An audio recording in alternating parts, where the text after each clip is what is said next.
মসজিদ আমরা করব, সবিনয় মুসলিমরা করবে, সারা মুর্শিদাবাদের মুসলিমরা করবে।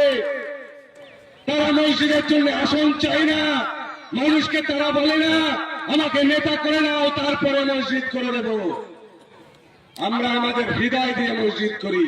কালকে মাহে রমজান, রমজানের প্রথম দিন, কালকেই 1,11,000 টাকা বাবরির ট্রাস্টে পাঠিয়ে দেব।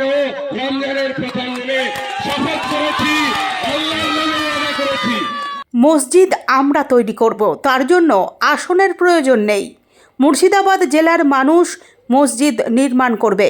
রমজান মাসের শুরুতে বাবরি মসজিদের জন্য টাকা দান করলেন তৃণমূলের ব্লক সভাপতি।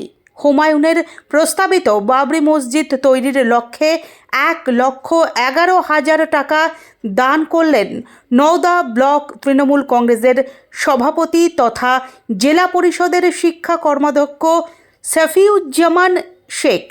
সাংসদ আবু তাহের খানের ভাগ্নে হিসেবে পরিচিত এই সফিউজ্জামান ব্যাংক চেকের মাধ্যমে ওই মসজিদের ট্রাস্টের নামে টাকা দিয়েছেন তিনি। West Bengal Islamic foundation of ইন্ডিয়ার নামে 1,11,000 টাকার এই চেক দিয়েছেন।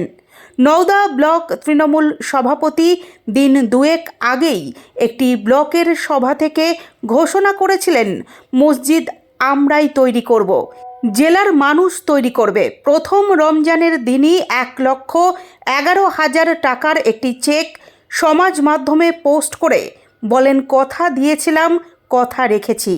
এ বিষয়ে অবশ্য হুমায়ুন কবির বলেন, আবার যেতে হুমায়ুন কবির তো চাইতে যায়নি, আমার ট্রাস্টের কোনো লোকও তাকে আপিল করেনি। সে নিজের ভয়ে এমন ভয় পেয়েছে, বাড়ির আশপাশের লোকরা এমন হুঁক দিয়েছে। এখন দেখছি আমি যে বিরোধী লাই, আমি মুখে বলেছি, কিন্তু দেখো আমি 1,11,000 টাকা দিচ্ছি, এটা নিজে বাঁচার রাস্তা। এই তো হচ্ছে আজকে তাদের ক্যারেক্টার। তাহলে তাদের নিয়ে যত কম কথা বলা যাবে ততই কিন্তু ভালো।